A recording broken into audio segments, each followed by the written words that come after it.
Courtney. I'm the dietitian that's been covering the bone marrow unit as well as the bone marrow clinic. We're going to start with our caregiver binder. The fourth tab back should be the dietary guidelines. And as you can see, the dietary guidelines are broken up in different sections. So we'll just kind of walk through what's allowed and then I'll go through what's not allowed. We're going to start with the dairy section. So everything that is pasteurized, grade egg milk, yogurt is allowed.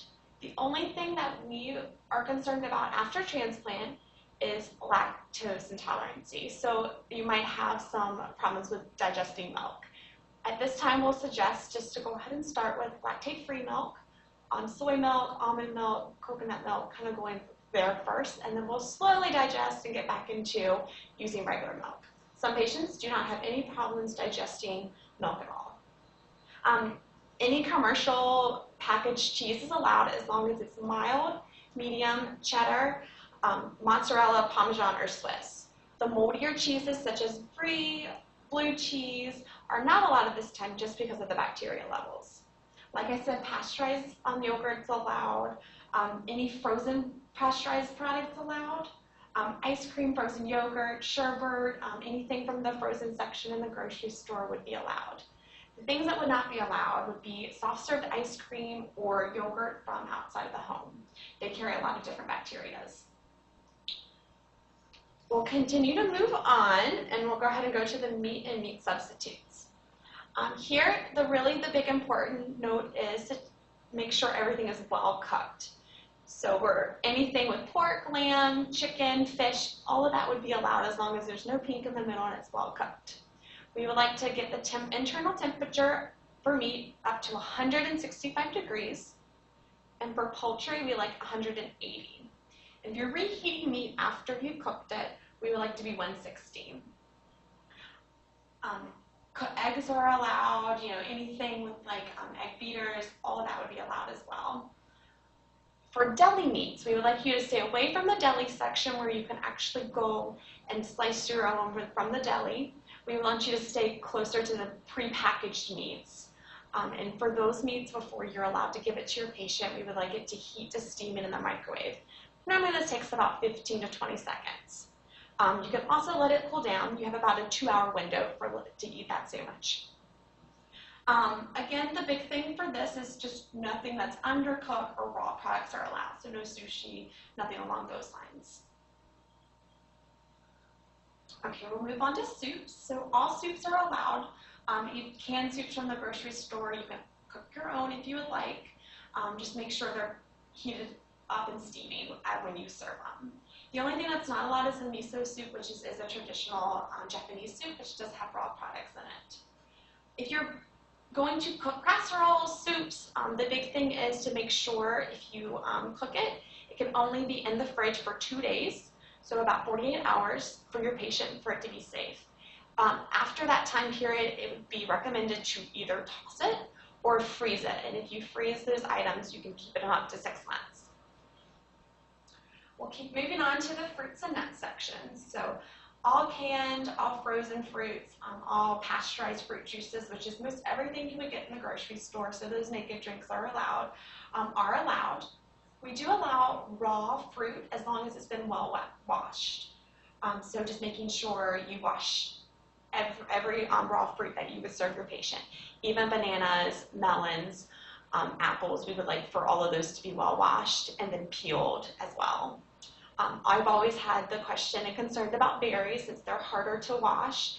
They are recommended. We just tell them to make sure you put a strainer, flip them a few times, make sure they're washed very well. Even anything with bruising, we would like for you to cut that off before you give it to your patient. Nuts are allowed. We do kind of hesitate just because they are a little bit gassier food items, so just to be cautious of that. If your patient is having some GI upset or some bloating, you might want to stay away from the nuts.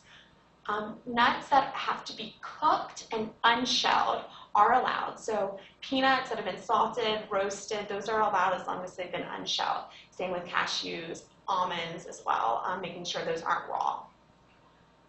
You can also do peanut butter. Any commercial peanut butter is allowed. The big thing here is just making sure you wash your fruit well or use canned or frozen. We'll move on to vegetables. So vegetables are the same. You are allowed to eat raw vegetables as long as they're well washed and scrubbed, just like the fruit. Some patients will get scrub brushes just in case they want to extra scrub, and you can run those through the dishwasher very easily to clean those off. Anything that's not would be allowed would be any of the sprout vegetables, which are broccoli and cauliflower. Those actually carry a little more bacteria and are harder to clean, but they are allowed to be consumed as long as you cook them or if they're frozen and steamed. Commercial salsa, you can see, is not allowed. That would be items that are from the deli section that are prepared over in the deli and then just put in a plastic container. Commercial-based salsa is allowed. Also, raw mushrooms are not allowed because of the bacteria. We'll continue moving on to beverages.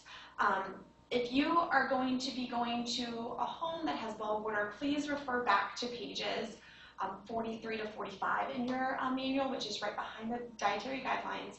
It will walk you through on how to make sure your well water is safe for your patients, or if you're not going to go to well water, we can talk about bottled water or buying and how to boil the water.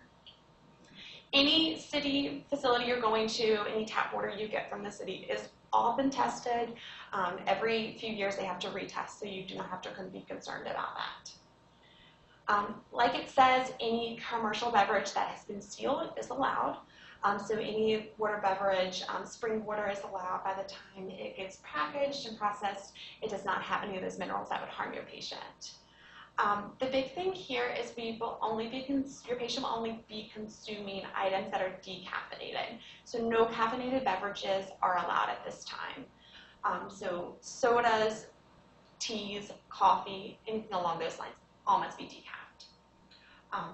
Any commercial beverages that your patient might want to consume, like Ensure, booze, carnations, and breakfast, those are allowed.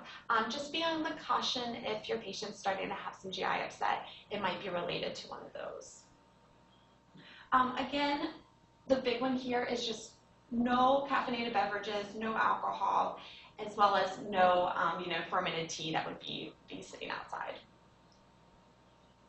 We'll continue moving on to the dessert section.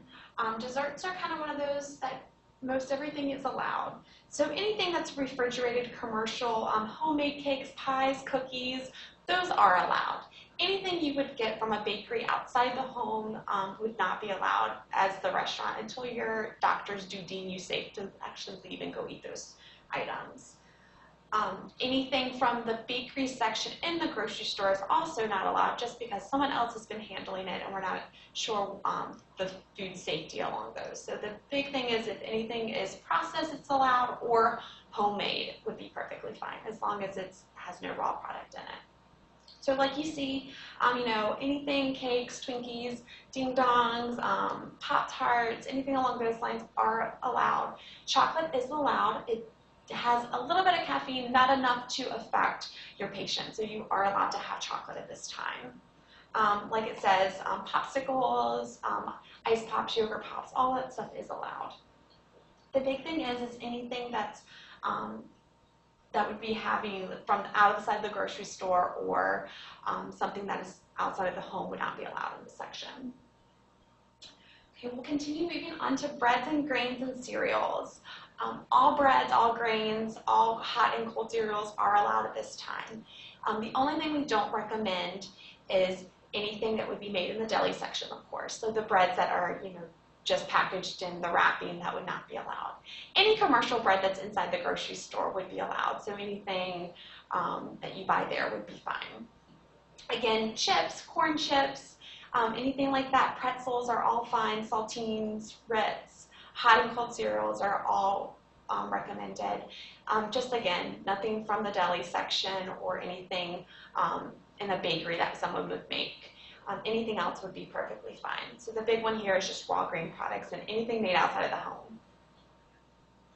We'll kind of move on to fats. Fats is a good way for your patient to actually, have extra calories. You'll see that sometimes they'll have a hard time consuming a lot at one time. So this is a good way to add some extra calories to your patient's diet.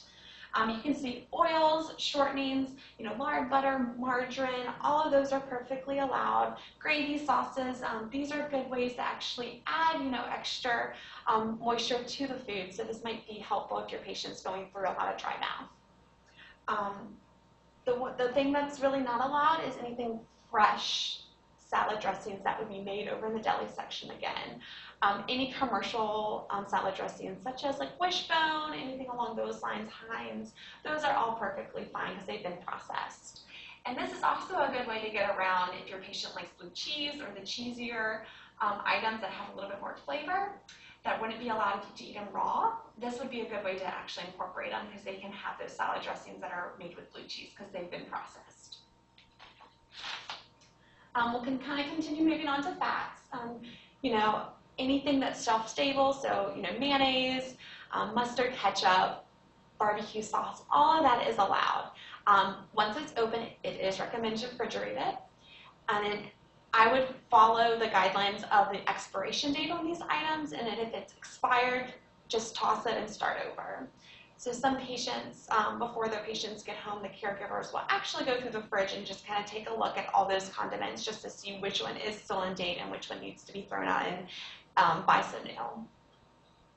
So we're going to move on to kind of the other section. So this is a little bit of everything. The big thing here is when you are cooking and incorporating spices, peppers, herbs, it has to be incorporated as you cook. So everything as you're cooking has to be added. Once it gets to the table, your patient is not allowed to add anything but salt and sugar, excuse me. Salt and sugar, the reason they can add those to the foods once they are incorporated, or once they are at the table, is because those are the ones that get processed. So we use salt and sugar to process foods. So again, anything, pepper, spices, herbs, must be incorporated when you're cooking the food for your patient.